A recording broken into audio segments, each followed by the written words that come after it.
Today was game 80 of the Mariners season, and Bryce Miller didn't look good.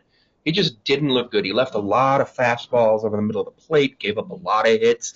He had 2 outs in the bottom of the first, and then he gave up 4 runs, which was not good. He gave up a leadoff double to Chisholm, which that happens. Sometimes you just got to tip your cap. On top of that, Dom Canzone made a really good throw. JP just dropped it. Chisholm went in, and just, yeah. It was a thing that happened. Sometimes you just got to tip your cap. The guy was making his first ever major league start, but he was actually coming in on a 23-inning scoreless streak in AAA, which is really impressive.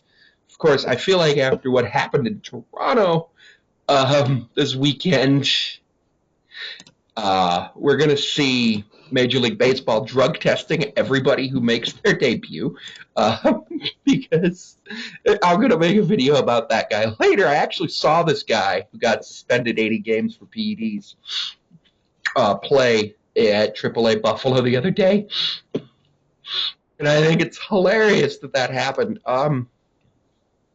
He did not get credited for the win because he did not go 5 innings. If you're the starter, you must go 5 innings to be credited with the win.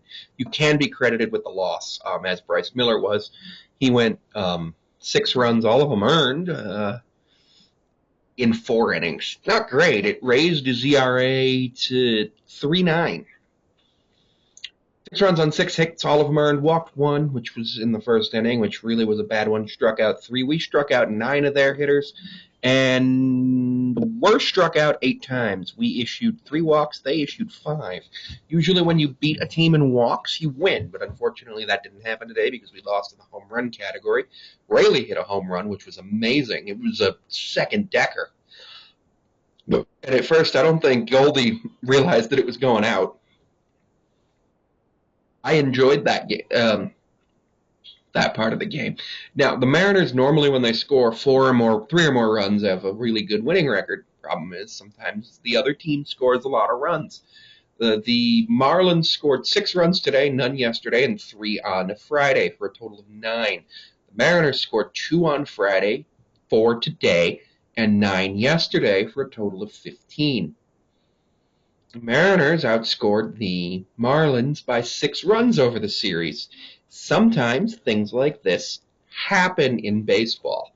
Like you have Julio go 0 for 5 with 1 strikeout, lowering his average down to 260, which is still 40 points higher than league average. And also at the last at bat of the game, Julio was up to bat, bases loaded, 2 outs. It looked like Julio was about to get a base hit, but their second baseman made an absolutely amazing play. Lopez made an amazing play, jumped up, grabbed the ball, and he just robbed Julio of what could have been probably a 2-run single, which would have tied the game, forced the bottom of the 9th to be played, which, of course, that's always what you want when you're the road team. You want the bottom of the 9th to be played. One of those games where the Mariners the offense was okay, had 7 hits, walked 5 times, and only struck out 8 times. That's decent. Problem was they only scored 4 runs and didn't do well with runners in scoring position, going 2 for 7 versus 3 for 7. They actually left 8 on base versus 3 on base for Miami. Normally, the team that actually teams that leave a lot of people on base end up scoring more runs over the course of the season just because they have more opportunities to score. It's just one of those statistical things that happens. The more opportunities you have to score, the more times you'll score. The offense did what it needed to do. It's just it didn't do enough to overcome a bad start where Bryce had no command in some places and was going middle fastball on other times. And it was just one of those things where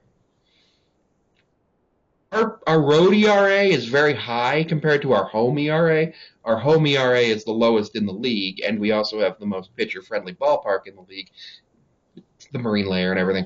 But, yeah. It was not a great game, but I wouldn't call it a bad game, and I wouldn't call it a bad series. Yeah, the results are a loss, and both Texas teams swept their opponents this week, but it's just baseball.